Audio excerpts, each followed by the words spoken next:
La experiencia de Pedro manifiesta situaciones que hemos experimentado nosotros, pero sabemos que Jesús siempre está cerca, acompañando nuestro caminar, aunque a veces tenemos la sensación de que no es así y que nos ha abandonado. De pie, por favor, y entonemos el aleluya.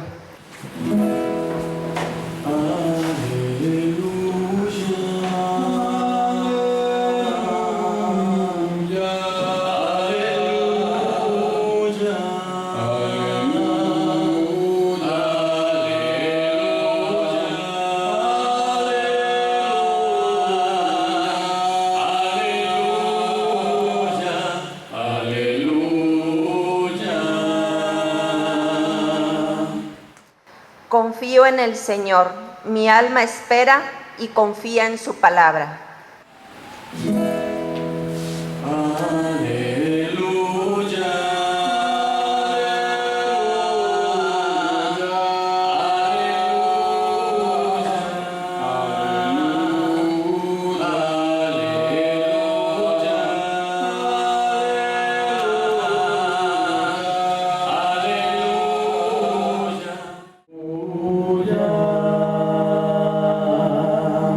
El Señor esté con todos ustedes, hermanos. Proclamación del Santo Evangelio según San Mateo.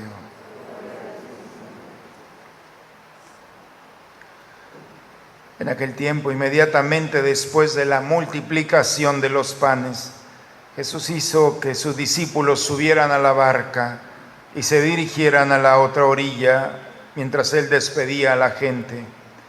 Después de despedirla, subió al monte a solas para orar. Llegada la noche, estaba Él solo allí. Entretanto, la barca iba ya muy lejos de la costa y las olas la sacudían porque el viento era contrario. A la madrugada, Jesús fue hacia ellos, caminando sobre el agua. Los discípulos, al verlo andar sobre el agua, se espantaron y decían: «Es un fantasma», y daban gritos de terror. Pero Jesús les dijo enseguida: «Tranquilícense y no teman, soy yo». Entonces le dijo Pedro: «Señor, si eres tú, mándame ir a ti caminando sobre el agua». Jesús le contestó: «Ven». Pedro bajó de la barca y comenzó a caminar sobre el agua hacia Jesús. Pero al sentir la fuerza del viento le entró miedo. Comenzó a hundirse y gritó: «Sálvame, Señor». Inmediatamente Jesús le tendió la mano, lo sostuvo y le dijo: «Hombre de poca fe, ¿por qué dudaste?». En cuanto subieron a la barca, el viento se calmó. Los que estaban en la barca se postraron ante Jesús, diciendo: «Verdaderamente tú eres el Hijo de Dios». Palabra del Señor.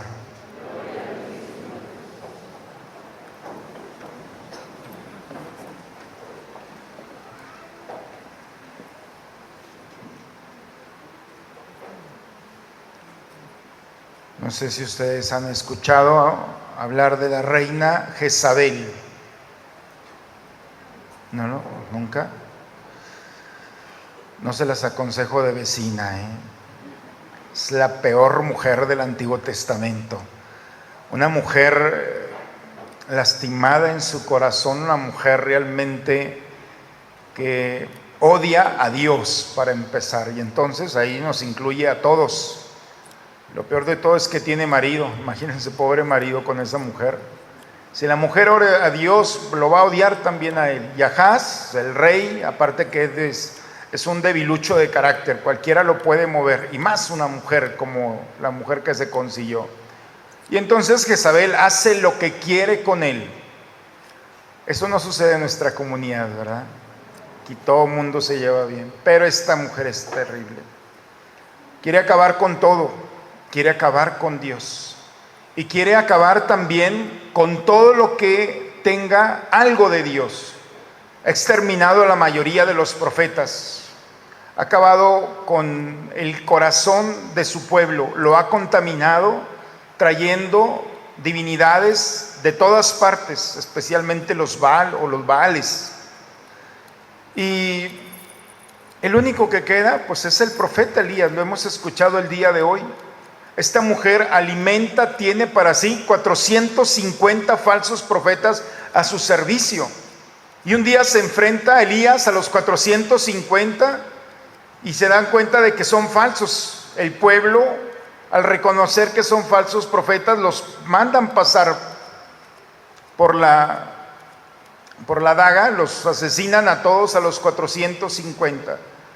Y esta mujer, Jezabel, le dice al profeta: esto mismo que tú le hiciste a mis profetas, mañana a esta misma hora yo te haré pasar la misma suerte que mis profetas. Y pues el profeta, nada ingenuo, a correr. Yo haría lo mismo. Y creo que el profeta va y huye del norte, cruza el sur, se va hacia el desierto. Viene la mujer atrás de él, Jezabel, viene el rey, viene todo un imperio que quiere acabar con Dios y quiere acabar con el último profeta. Y llega un momento en el desierto en el que se detiene y dice: yo ya no puedo más. Y le dice a Dios: quítame la vida. Quítame la vida porque esto ya no soporto más. Y se duerme para no despertar. Y en ese cerrar los ojos y no querer abrirlos, ¿saben lo que sucedió? ¿No han leído ese pasaje en la Escritura? Hombre, lo que se han perdido. Un ángel se acerca a él y lo toca con mucha delicadeza y lo despierta. Elías, despiértate, tienes hambre, aquí hay pan, aquí hay agua, lo alimenta. Vamos, levántate. Y aquel hombre está decidido a no querer caminar ya. Y se vuelve a dormir. Y el ángel lo vuelve a despertar con tanta delicadeza. Despierta. Levántate, Dios. Empieza a caminar, está cerca. Y entonces este hombre se levanta y empieza el profeta a caminar. Va hacia el Horeb, dice el texto del día de hoy. Llega al monte Horeb, que es el monte Sinaí. Depende de donde uno lo vea, puede ser el monte Horeb o el monte Sinaí. Por un lado se le llama Sinaí, por el otro Horeb, pero es el mismo. Es el mismo monte donde Moisés recibió las tablas de la ley.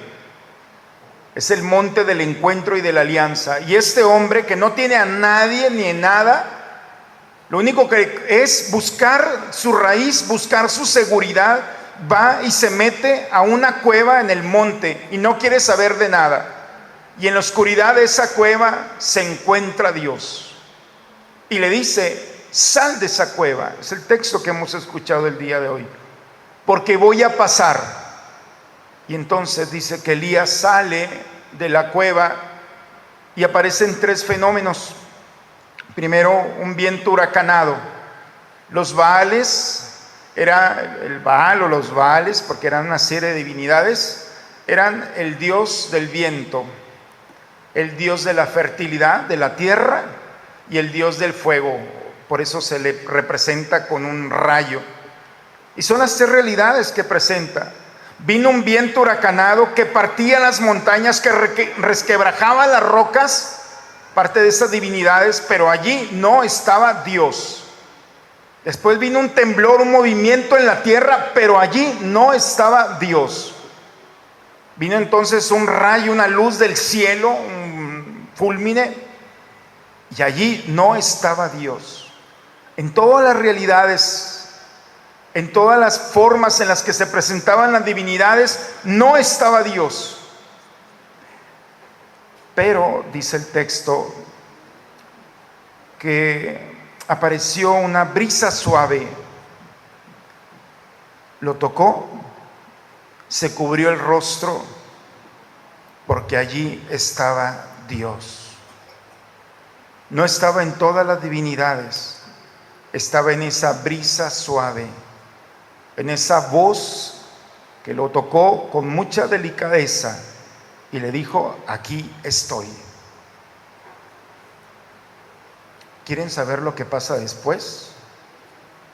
En su Biblia, No, vean aquí, Libro de los Reyes, cómo después de esa brisa suave, de esa delicadeza con la que Dios lo toca, este hombre se pone de pie y se regresa y se enfrenta a Jezabel y a Ahaz. ¿Quieren ver lo que le pasa a Jezabel? Véanlo, está muy interesante.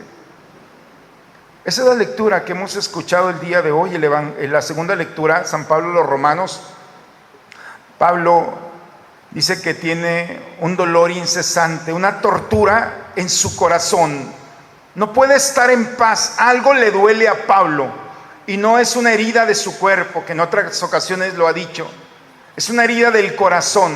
No puede estar en paz. ¿Cómo puede ser posible que su pueblo, el pueblo de los patriarcas, donde Dios se reveló y lo eligió como un pueblo con Abraham y sus promesas, de darle una descendencia, de darle una tierra, de darle un reinado, cómo han tenido la liberación a través de Moisés? Y Moisés recibió la ley, dice, es mi pueblo, el de los patriarcas, muy orgulloso. Es el pueblo de la ley, es el pueblo de la alianza, es el pueblo de la gloria. Es el pueblo, y van mencionando todas las características, las promesas. Y para terminar, es el pueblo donde Dios quiso nacer, donde el Hijo de Dios nació de una judía y de un judío, y en un pueblo y en una cultura.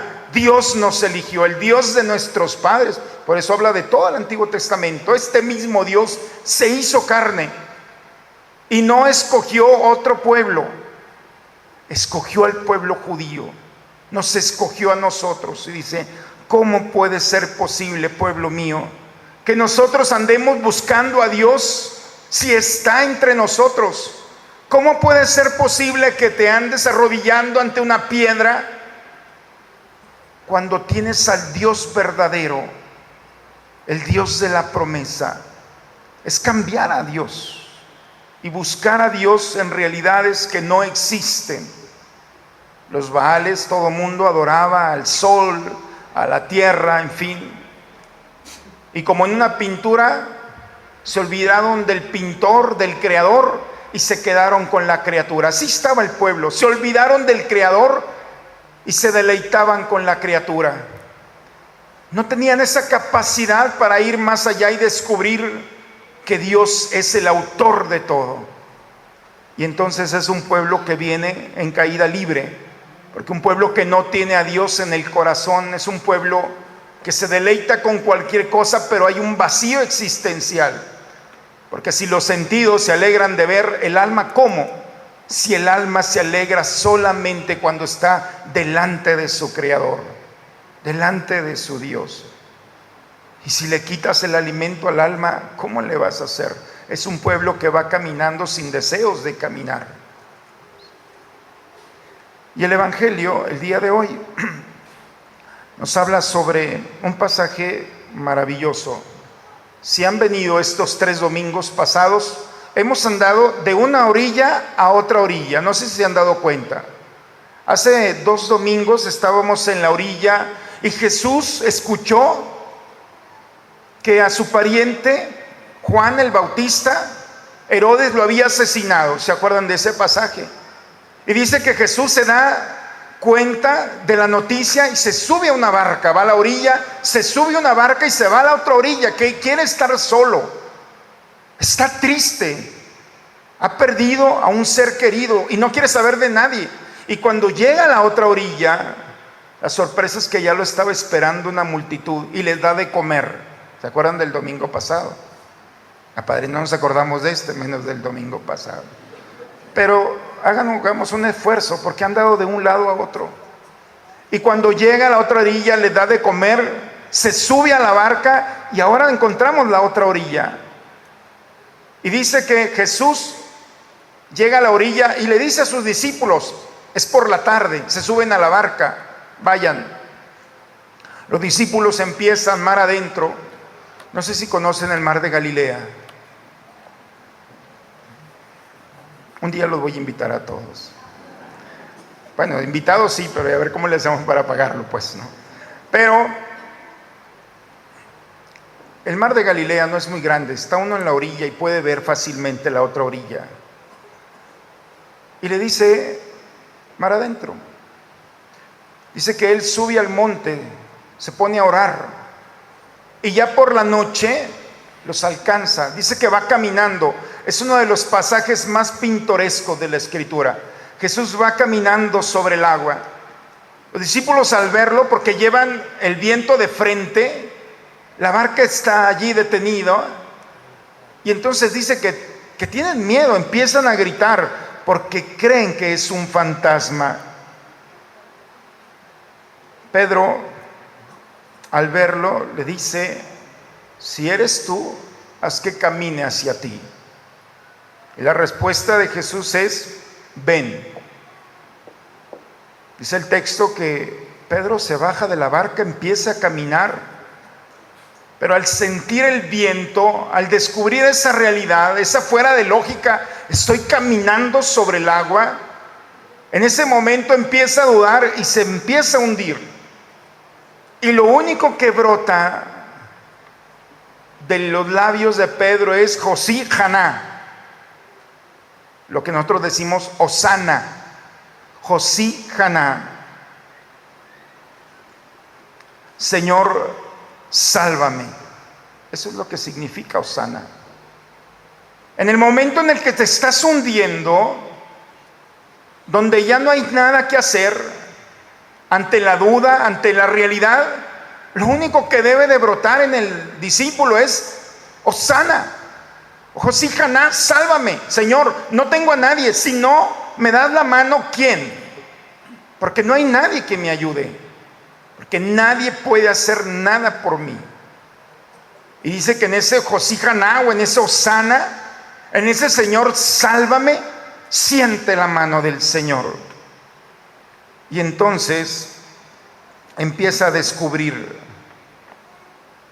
la presencia del Señor.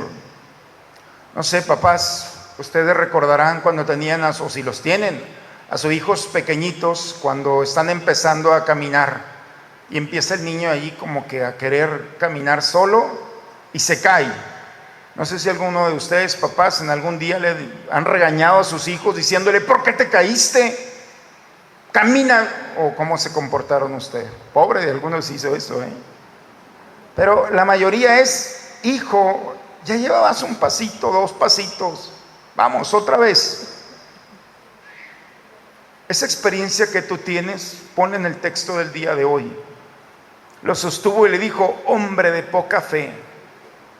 Es decir, con esa delicadeza de, oh, ya habías caminado, Pedro, ¿por qué dudaste?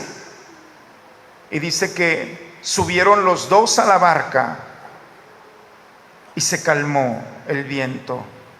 Los que estaban allí solamente podían decir, verdaderamente tú eres el Hijo de Dios. Hermanos, Elías, primera lectura, hombre perseguido, lo quieren muerto por su fe, va y se esconde y se encuentra a Dios. La segunda lectura, Pablo no va a correr con mucha suerte, bajo los criterios de este mundo, está hablando de la fe, y la fe verdadera lleva consigo la persecución y la ignorancia de aquellos que no quieren creer en el Dios verdadero. Quieren un Dios a su medida. Dice Pablo, es que no puede ser esto. Es Dios, no lo trates como cualquiera. No es una divinidad, no es un mago. Es el Dios del cielo y de la tierra. Es el Dios de nuestros padres, el Dios de la promesa, el Dios de la alianza. Ese es mi Dios y se hizo hombre. Yo doy testimonio de esto. Es un Pablo que no está hablando de probabilidades o seguridades. Tiene la certeza, y esa certeza es muy peligrosa para las estructuras de este mundo. Porque un hombre que está convencido de Dios es un hombre que tiene esperanza, y este mundo es lo que no quiere que tengamos. Es un mundo que te quiere ver muerto, que te quiere ver llorando, que te quiere ver con tristeza, con angustia. Por eso te ofrece muchas cosas, pero al final no te ofrece nada. Y entonces Pablo Habla de ese Dios que te va a dar vida, te va a dar esperanza, va a resucitarte nuevamente. Es el Dios verdadero, ese Dios que manifiesta el Evangelio el día de hoy. La barca representa la iglesia, y en esa iglesia van los apóstoles, cada uno de nosotros. Y en esa iglesia, cuando no está Cristo, empieza a naufragar. Pero cuando se sube Jesús a la barca junto con Pedro, entonces hay estabilidad. Jesús, nuestro Señor, Pedro, nuestro Papa, la iglesia y los apóstoles, cada uno de nosotros. Y aquí estamos, hermanos, ante un mundo que nos ofrece tantas realidades y que te persigue y se burla por nuestra fe.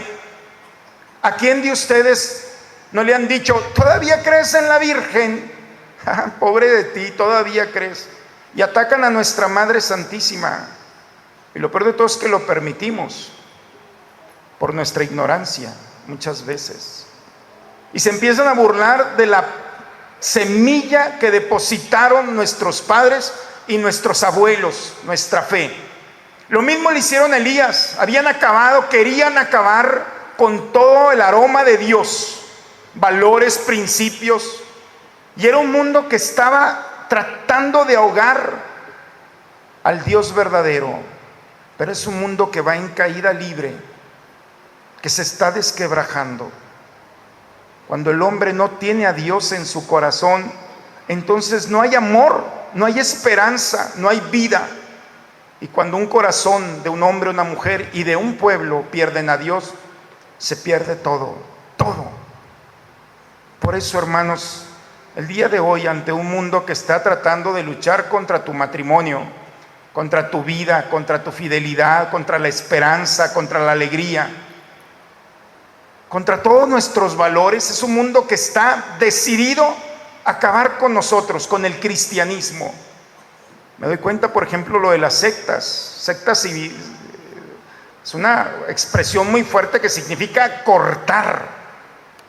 Esa es la secta.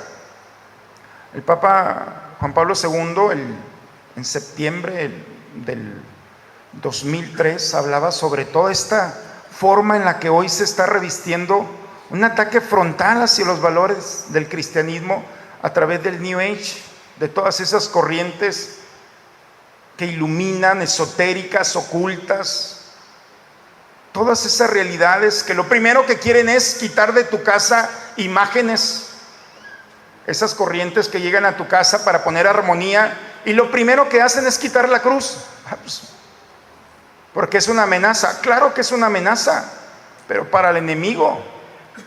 Tú quitas la cruz de tu casa, le das puerta abierta, y sí, va a oler muy bonito porque va a haber aromas y todo, pero el aroma verdadero es el aroma del corazón, de la gracia. Y te quitan todo, esos hechiceros, magos y toda esa gente que anda curando. Mucho cuidado. Espero poder armar un taller sobre todo el New Age y ofrecerlo aquí en la comunidad para que veamos que no es lo mismo. Es poner nuestra confianza en cosas materiales, cuando la única materia real es ese pan y ese vino que se transforman en el cuerpo y en la sangre de Cristo. Aquí está el hosana, cuando nos acercamos al Señor y pedirle, Señor, sálvame. Y es cuando nosotros empezamos a descubrir ese imperativo maravilloso de que el que come mi carne y bebe mi sangre va a tener vida. Hermanos, el día de hoy el Señor nos invita a descubrir la verdadera fe, a conocer al Señor. Ojalá que nos interesemos un poco más por conocer nuestra religión, que no es solamente cuestión de imágenes, no, hay algo más de fondo. Es el Dios verdadero, es real. La presencia de la Virgen es real, no es una presencia espiritual, no es un fantasma. Está en el cielo y en la tierra en cuerpo y alma. Así de sencillo.